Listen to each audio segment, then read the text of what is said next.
Hello, and welcome back to my channel. This is Reality with DVD. How you doing?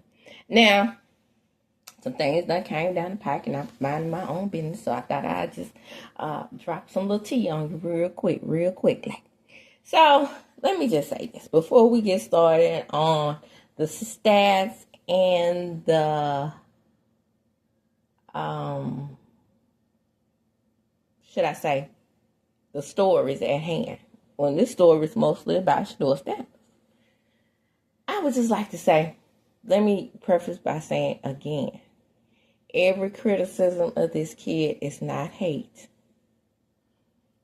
But he's got a real grown mouth. It's pretty sassy. So, some things could be affecting him by his behavior.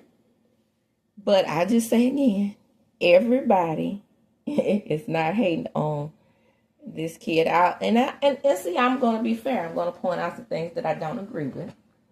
And then I'm going to point out some things that I do agree with. So let's get right on into it. So here's what's going on. And do I love this? I absolutely. I love this. I love the fact that he is one of the top selling NFL new drafters who hasn't played one day in the NFL, and his shirt is number 3 for sale. Great thing. Bad thing about that is his real haters are going to make things even more difficult for him because his shirt is outselling the shirts from the quarterback that was picked over him in Cleveland Browns. I think the shirt got double zeros on it, if I'm not mistaken. Can he possibly wear the number 2 in the NFL? I don't know. I mean, that jersey was retired, so I don't know if somebody else on the team may already have that number. Let's discuss race, because I've done this before, and I don't always think that it's a race issue. I try my best not to throw the race card as my trump card unless I truly have to. Now, a lot of people are upset because he did make a statement. And let me tell you what I can pretty much quote that he said. If you're not doing it for the culture, then don't pick me. Okay, first of all, out of the 32 teams that are in the NFL, I don't care if Venus and Serena have stock in the team or not. Most of them are coached by Caucasian males, and most of them are owned by Caucasian males. Your daddy money is long, SHEDEUR, but your daddy money ain't that long, right? Where he can buy a whole team from not millionaire black people, not millionaires, billionaires with the B. So I told my sister, long time ago days, because I'm a sports fan, but I'm more of a basketball fan. I used to be like, who is them white men sitting up in the doggone skybox? And she was like, those are the owners. And my team mind, and this is why so many people hate me. So, because I know what it's like to be hated on. To be a young black girl growing up in Mississippi who has black people who wants me to conform, because I don't do religion. And then I'm what black people consider somewhat nerdy. I'm not doing the things that most black ladies do in my age group at that time. I'm, observing. And even girls who smarter than I am didn't make the observations that I made. And so a long time ago, you can ask my sister this. If people that know me know, I probably said it, okay? I used to be like, oh, okay. Did a little research. I said, oh, that's where the money. That's where the money resides, up there. With them mostly Caucasian Jewish men up there. Okay? So I said, the money is on the floor as well. Okay? So if the team invests $133 million into LeBron James, per se, let's say, then we can only imagine what Mr. Owner up there in Skybox is able to have if he can throw $100 million at a player. That's some change money to them, y'all. And white men will say this. Rich white men will say this. You know, your millions are nothing against my billions, and I will humble you. Is that fair? Hell no. It is not fair. It is not fair to the black community either. When the first thing you do when you get $1 million is run around here looking like Joey Badass from what's the name either? Power. Book 2. No, is it book 3? No, Power book 3. How come you can put all this into your son's head, but you can't pull that flash and pump and circumstance out of him? You want to be that way? Be that way. It's not a turn off to the common average black person that's up in your son's ass and yours, but it is to me. And it's not a turn off because I'm Uncle Thomas Cena. No, it's a turn off to me because that's what they expect of us. What they expect of us is for them to throw money at us from the skybox. Shut up and play football. You're going to throw the football. And I even learned this as a low-level person that I am, or what people will consider me to be. I learned this when I was in high school. And my mother gave me the permission from home to say yes and no. But I would say even the arrogance of the white female teacher. Their goal was to let you know that you were still a bligger. Hard ER. Okay?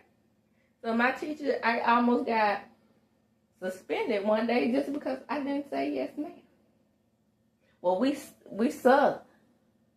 We say yes, ma'am, no, ma'am, around him. That's what she told me. And she told me just like I would be told as if I was on a damn plantation.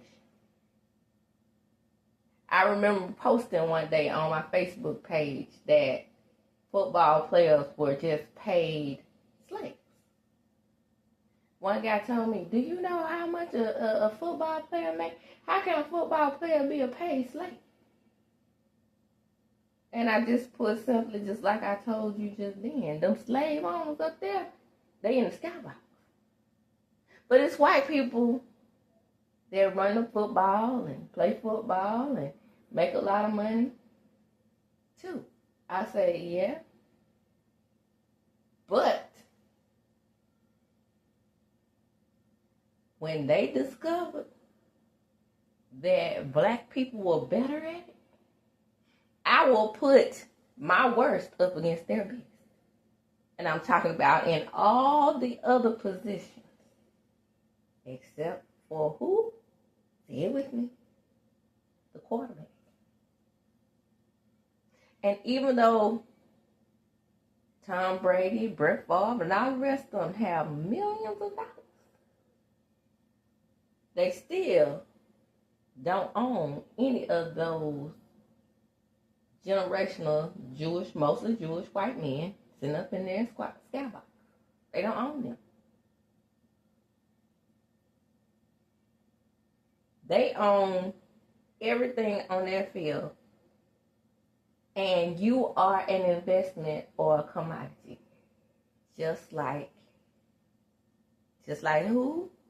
Yes, our enslaved ancestors. Who didn't make money. Yeah, they throw you a couple of dollars. They make you rich. They make you able to live a lavish lifestyle. But at the same time, they don't look at living a lavish lifestyle as if it's as important as it is to you out there throwing that ball and kicking that ball. They look at you as a commodity. You're an investment. And I don't care how much money we pump into SHEDEUR and to his t-shirts and to his cars, padding his daddy pockets even more. You are nothing if you want to be in the NFL if you haven't impressed those primary Jewish white men that sit in their skybox that own you. Change the culture.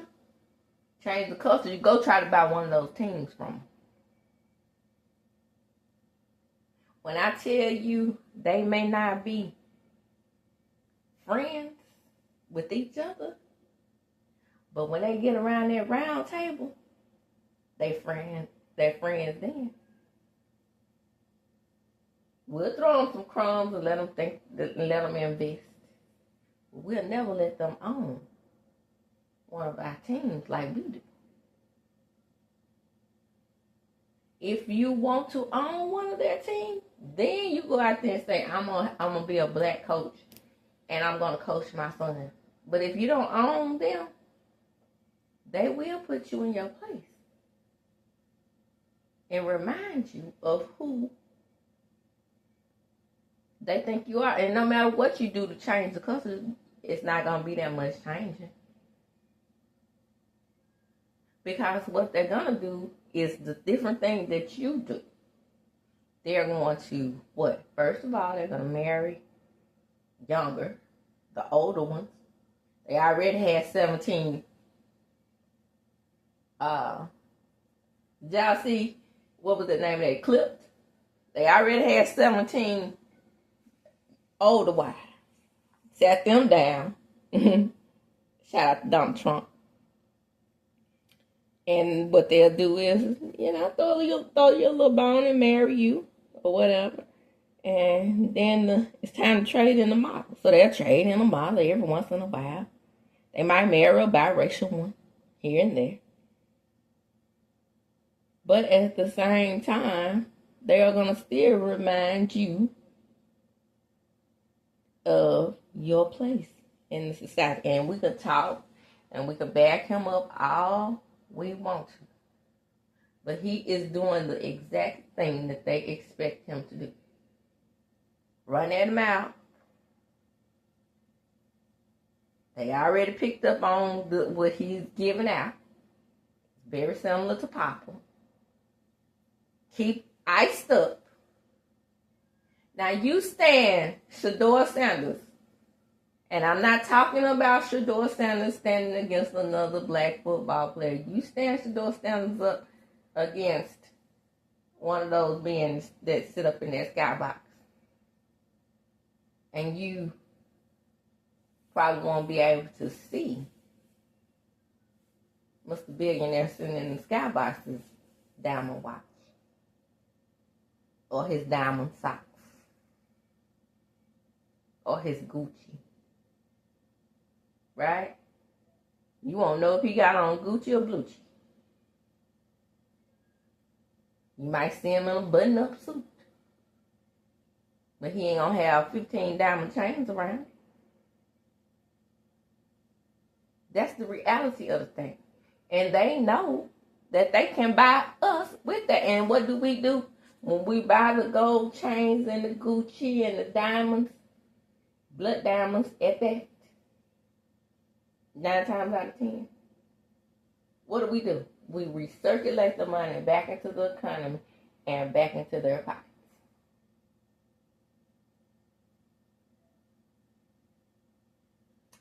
That's what it is. That's how it works. But I would love to see black folks, if you really want to get them in the pocket, shout out to Jeff Bezos, who is putting the tariffs against his real prices that he was spending in China. If you really want to get them in the pocket, do what you said you're going to do. Boycott the NFL. And then I've told you, since I had a Facebook page in 2009, the best way to get the colleges to accept black folks for their academics and this DEI accusation and these affirmative action accusations, show them. Send your best and brightest back to Jackson State. Send your best and brightest back to Alcorn State. Send your best and brightest back to Hampton and Mississippi Valley State and all those other black schools that were cranking out superstars before we could go to white school.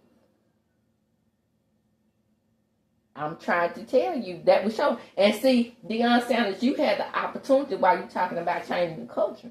You had the opportunity to do just that when SHEDEUR was playing for Jackson State. If you had kept track at Jackson State. But you did the very thing that showed them why we will be behind the 8 ball again.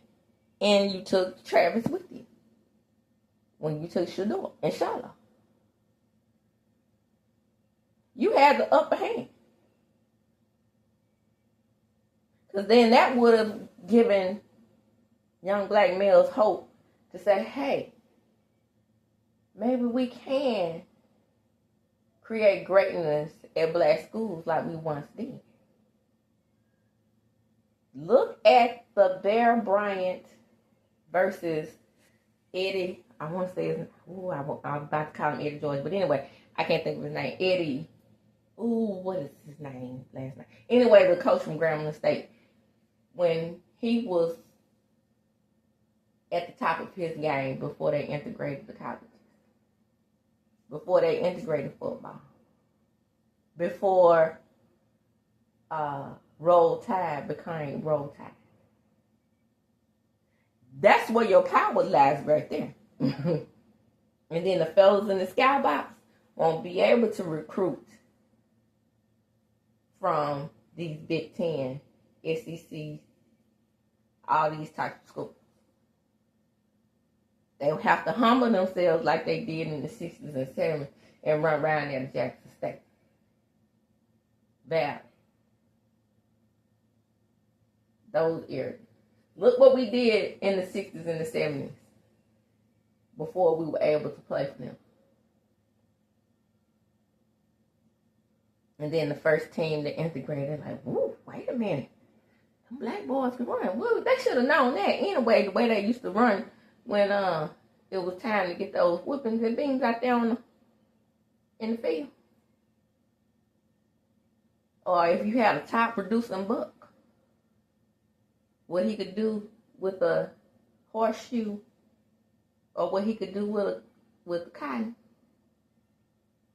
It's one thing about black people, and that's one thing they can't take away from us. That's why we excel in everything that we do that they try to keep us out of. And Donald Trump knows this. And surprisingly, he's on SHEDEUR's side versus the owner. That's not going to look good up there for them because, baby, they own you too, Mr. Trump. Because if we know like we know, and you know the truth, you know Donald Trump is bankruptcy. Not bankrupt. I said bankruptcy. And that's because we excelled at all these things before we left Africa. And all these things were stolen from us. Our essence was stolen from us when we became enslaved humans. But if you do the research and really hone in on your spirituality, And I'm not talking about the one that gave us. I'm talking about when we are the superpower. And now the superpower is within black people. Then we would know that we really are superhuman. And could do just about anything we set our minds to. Remember, they didn't want us to learn to read and write. The first black person to learn to read and write taught milk. You see what I'm saying? Learn ways to motivate other black people to learn to read. Then, we can't have them learn to read because then they'll revolt. Because then they'll learn that what we teaching them from the Bible is not what the Bible says. The Bible says that they're supposed to be treated with respect as slaves. We're not supposed to be whooping on them and whooping them till they pass away. But we're not going to tell them that. And then the first one that learns to read, what does he do? He finds out, starts preaching, and then revolts. So we got to stop that. But we're not going to stop them from playing football and running that football and that basketball. We're not going to do that. But what we will do is roll back their academics. And this is what we should be motivating our children to do.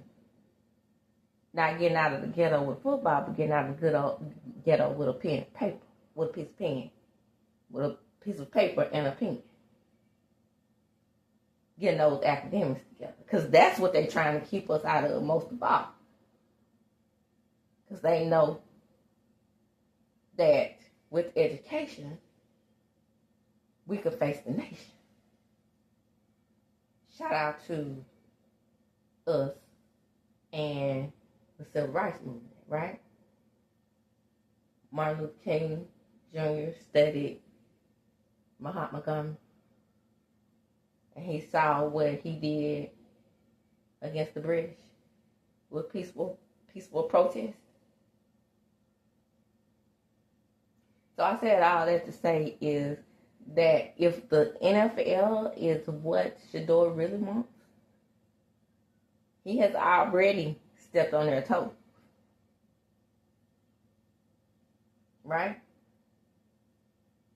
And this is a thing that is just one of those things that until we own something, and I mean really own something tangible, then they will continue to be able to fund us no matter how many millions Papa Sanders got.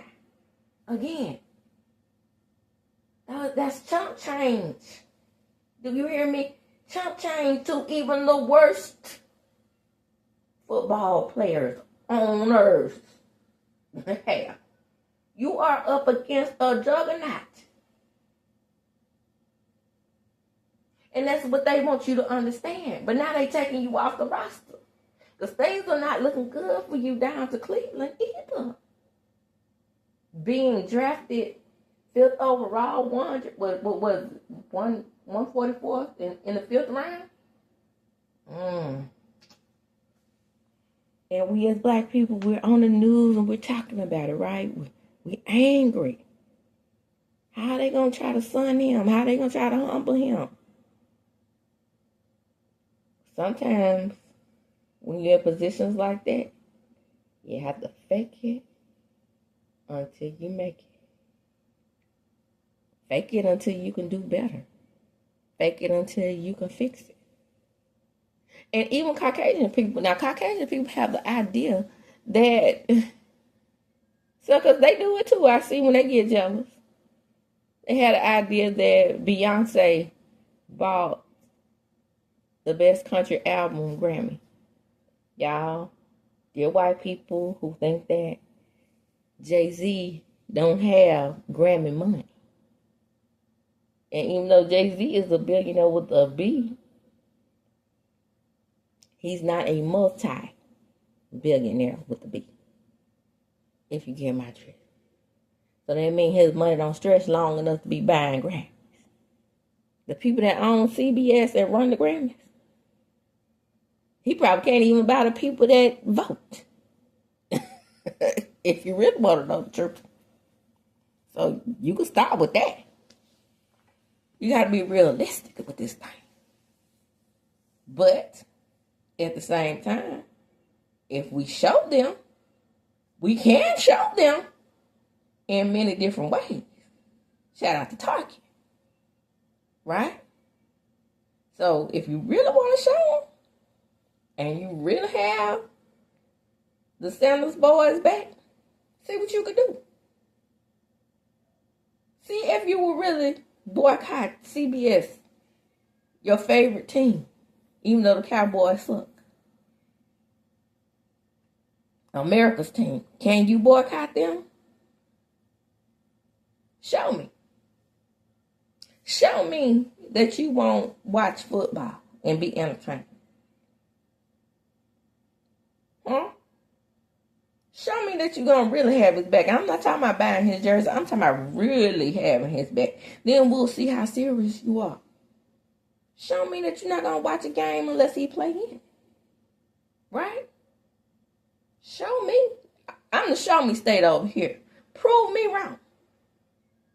Prove me wrong. And then I'll start changing my stance on some things. But until then, what's wrong with him?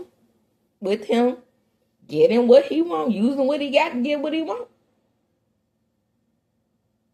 Backing off of some of the rhetoric. Backing off of some of the attitude. Backing off of some of the confidence and the cockiness and the arrogance, what we call confidence. Right? Until you able to get what you want out the deal. And with that, I'm going to close. Come on in. Come on in. Like, comment, subscribe to my channel. Hit the notification bell button. You will be notified when I upload a video. And yeah, buck against the system all you want to. But I think you want to play football and chunk the ball more than you want to be right. I'm just saying, sometimes you gotta do what you gotta do. Again. But anyway, like, comment, subscribe to my channel, hit the notification bell button. You will be notified when I upload a video. Send your girl a super chat, super sticker every once in a while. I'm good. I'm good for it. Help your girl grow a channel. Let's get to these 2,000 subscribers. Just keep teeter-tottering on the edge. And as I do when I close, I'm going to chunk them up.